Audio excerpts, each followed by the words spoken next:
아무리 치료를 해도 술을 못 끊는 환자를 보면 회의감이 들어요. 2023년 7월 24일 국립중앙의료원 초청 증문즉설 강연. 안녕하세요. 오늘은 국립중앙의료원 초청으로 증문즉설 강연이 있는 날입니다. 새벽 기도와 명상을 마친 후 5시 20분에 두북수련원을 출발해 서울로 향했습니다. 비가 내리는 고속도로 위를 4시간 동안 달려 9시가 넘어서 서울 정토사회문화회관에 도착했습니다. 곧바로 오전 10시부터 평화재단 실무자들과 함께 회의를 했습니다. 정전협정 70주년을 맞이해 원로 종교인들이 모여 평화선언을 할 예정인데 행사 준비가 어느 정도 되었는지 하나씩 점검한 후 회의를 마쳤습니다. 점심 식사를 한 후 오후에는 평화재단에서 업무를 보았습니다. 정전협정 70주년 평화선언에 참여하는 원로 종교인 분들과 연락을 주고받으며 행사 준비 상황을 함께 공유했습니다. 오후 3시가 되어 강연을 하기 위해 국립중앙의료원으로 향했습니다. 국립중앙의료원은 올해로 설립 65주년을 맞이했는데요. 그동안 대한민국 공공의료의 최전선에서 국가의료체계의 공공적 성격을 강화하기 위해 많은 일들을 해온 곳입니다. 최근 코로나 팬데믹 기간 동안에는 눈코 뜰 새 없이 바쁜 시간을 보낸 곳이기도 합니다. 스님은 30분 일찍 국립중앙의료원에 도착하여 스님을 초대한 의료원 원장님과 차담을 나누었습니다. 원장님은 오늘 스님을 초청한 이유에 대해 설명했습니다. 코로나19 방역을 위해 전력을 다했지만 그 후 다시 병원을 정상화하기 위해 상당한 어려움을 겪고 있는 상황입니다. 특히 방역을 위해 병원이 폐쇄된 상태에서 그 어느 때보다 의료진들이 힘들어했습니다.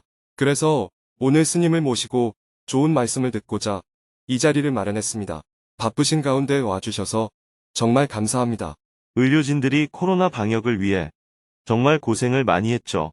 그 더울 때도 방역복을 입고 검사하고 치료하느라 정말 애 많이 쓰셨습니다.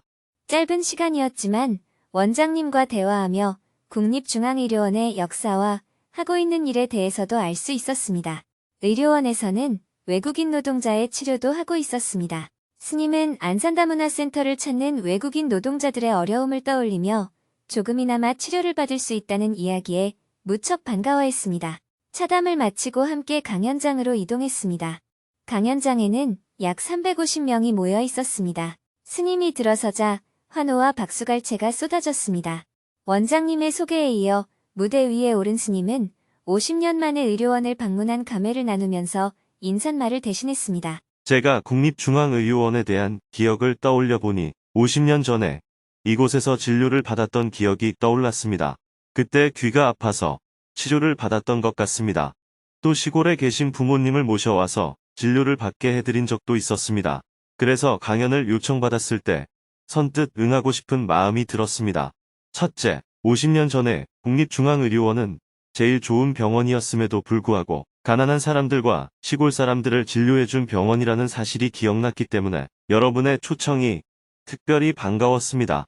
둘째, 코로나19 방역과 치료에 수고해주신 의료인들에게 위로의 마음을 담은 강연을 해주고 싶다는 생각이 늘 있었기 때문입니다. 코로나19 방역의 최전선에서 수고한 분들에게 의료인 여러분, 코로나19 방역 기간 동안 정말 수고가 많으셨습니다. 우리나라가 코로나19에 대한 대응을 비교적 잘 해낼 수 있었던 이유는 첫째, 의료인들의 많은 수고가 있었기 때문입니다. 둘째, 국민들이 정부의 방역 지침에 협조를 잘했기 때문입니다. 외국의 사례를 보면 정부의 방역 지침에 저항하는 경우가 많았습니다.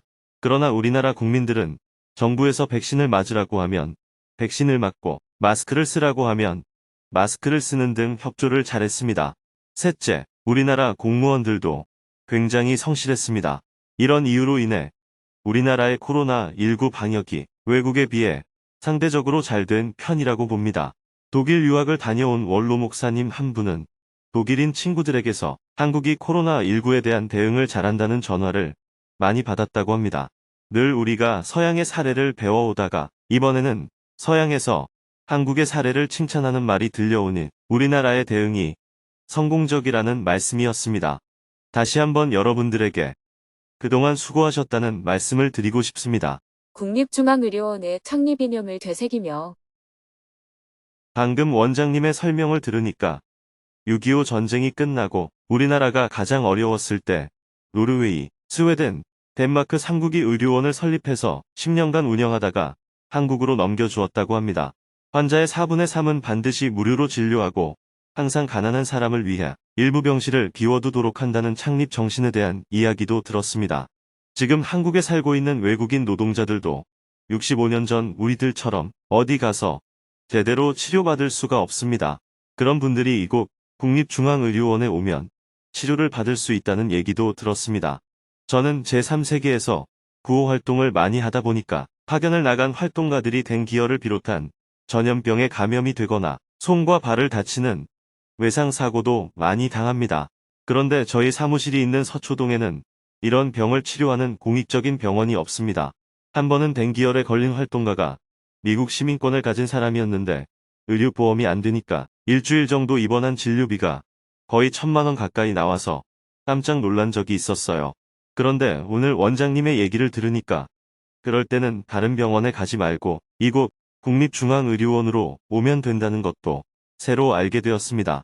특히 외국인 노동자들은 의료보험 혜택을 못 받고 있어서 늘 안타까운데 국립중앙의료원에서는 외국인 노동자들에게도 제한적이긴 하지만 여러 의료 혜택을 주고 있다는 얘기를 들으면서 참 감사한 마음이 들었습니다. 저도 외국인 노동자들을 돕는 일을 하고 있는데 이제부터는 국립중앙의료원에 부탁하면 해결될 일이 많이 생겼어요. 그래서 오늘 이곳에 참 잘 왔다는 생각을 했습니다.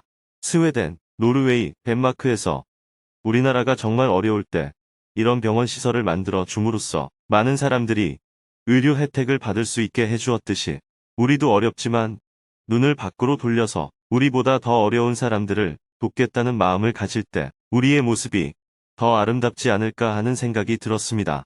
인사말을 하는 사이 사람들이 계속 강연장으로 들어와 의자를 더 깔았습니다. 이어서 질문을 받았습니다. 즉석에서 누구든지 손을 들고 스님에게 고민을 이야기했습니다. 스님은 무대 아래로 내려와 청중에게 한 발 더 가까이 다가가 대화를 나누기 시작했습니다. 의료인들이 한자리에 모이다 보니 환자를 치료하는 과정에서 겪는 어려움에 대한 질문들이 많았습니다. 그중 한 명은 아무리 치료를 해줘도 술을 못 끊어서 다시 병원을 찾는 환자를 볼 때마다 회의감이 든다며 어떻게 마음을 다스려야 하는지 질문했습니다. 아무리 치료를 해도 술을 못 끊는 환자를 보면 회의감이 들어요. 환자들 중에 술을 마시는 환자들에 대한 고민이 많습니다.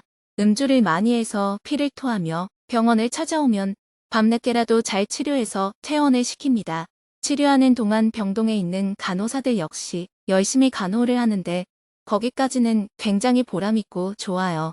환자들이 그렇게 한번 죽을 고비를 넘겼으면 의사의 말을 잘 들었으면 좋겠는데 퇴원하고 나면 또 술을 마시고 피를 토하면서 다시 병원을 찾아옵니다. 이런 일들이 반복되다 보니 제가 열심히 치료하는 일이 오히려 술을 마시게 도와주는 것이 아닌지 회의가 듭니다. 환자를 바꿀 수 없다는 것은 알고 있습니다. 제가 어떤 마음으로 환자를 돌봐야 할까요? 정말 어려운 질문을 하셨습니다. 그 문제를 해결하려면 성인의 지위에 올라야 합니다. 이런 질문에 대해서 예수께서도 길을 열어주셨고 불교에서도 지장보살의 원이라고 하는 대안을 제시했습니다. 그러나 우리가 예수님처럼 되기 어렵고 우리가 지장보살처럼 되기가 어렵죠. 그래서 생기는 문제라고 볼 수 있습니다.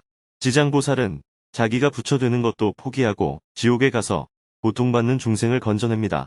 우리는 지옥에 갈 짓을 하고도 천당을 가고 싶어 하는데 지장보살은 천당을 갈 수 있는데도 불구하고 지옥에 가서 온갖 고통을 겪으며 지옥 중생을 구제합니다. 그런데 구제한 중생이 조금 있다가 또다시 지옥으로 떨어집니다.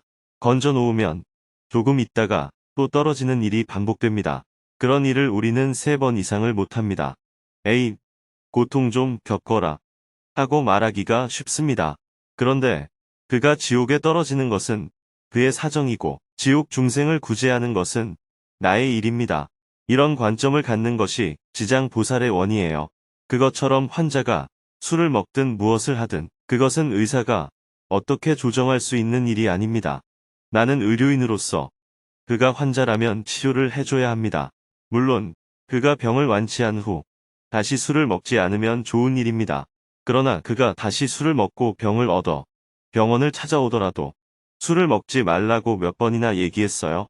한 번만 더 오면 치료를 안 해줄 겁니다. 이렇게 대해서는 안 됩니다. 그것은 그 환자를 차별하는 행위입니다. 너는 얼굴이 검으니까 안 돼.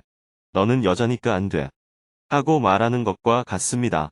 의료인은 그가 환자인지 아닌지 여부만 봐야지 그가 몇 번째 병원을 찾아왔느냐 하는 것은 논하지 않아야 해요. 스님도 증문즉설을 하면 사람들이 묻기만 묻지 실제로는 제 말대로 안 합니다. 열에 9은 안 해요. 질문하는 사람들이 내가 말한 대로 할 것이라고 기대하면 증문즉설을 못합니다. 몇 번 하다가 어차피 이야기 해줘봐야 안 할 텐데 나도 안 해. 이렇게 되기가 쉬워요. 그래서 내가 말한 대로 하고 안 하고는 그 사람의 사정이라고 봐야 합니다. 그가 답답해서 물으면 내 역할은 대답을 해주는 것입니다. 말해준 대로 실천하느냐는 다시 그 사람의 몫이 되고 그가 괴로워서 다시 찾아왔을 때 대답해주는 것은 다시 내 몫이 됩니다. 이런 관점을 가지면 좋을 것 같아요. 예수님은 십자가에 못 박혀서 돌아가시면서 자신을 죽인 자들에게 주여, 저들을 용서하소서라고 하셨어요. 자기를 죽이는 사람을 어떻게 용서할 수 있었을까요? 이 성경 구절을 읽고 대부분의 사람이 성인만이 그렇게 할 수가 있다고 생각하는데 그렇지 않습니다. 그 다음 성경 구절을 보면 저들은 자신이 지은 죄를 모릅니다라고 되어 있습니다. 예수님은 그들이 스스로 무슨 죄를 지었는지 모른다는 사실을 이해한 겁니다. 왜냐하면 그들은 사형집행인, 즉 교도관이었기 때문입니다. 그들은 밥 먹고 하는 일이 판사가 사형을 판결하면 십자가에 못 박는 일이었습니다.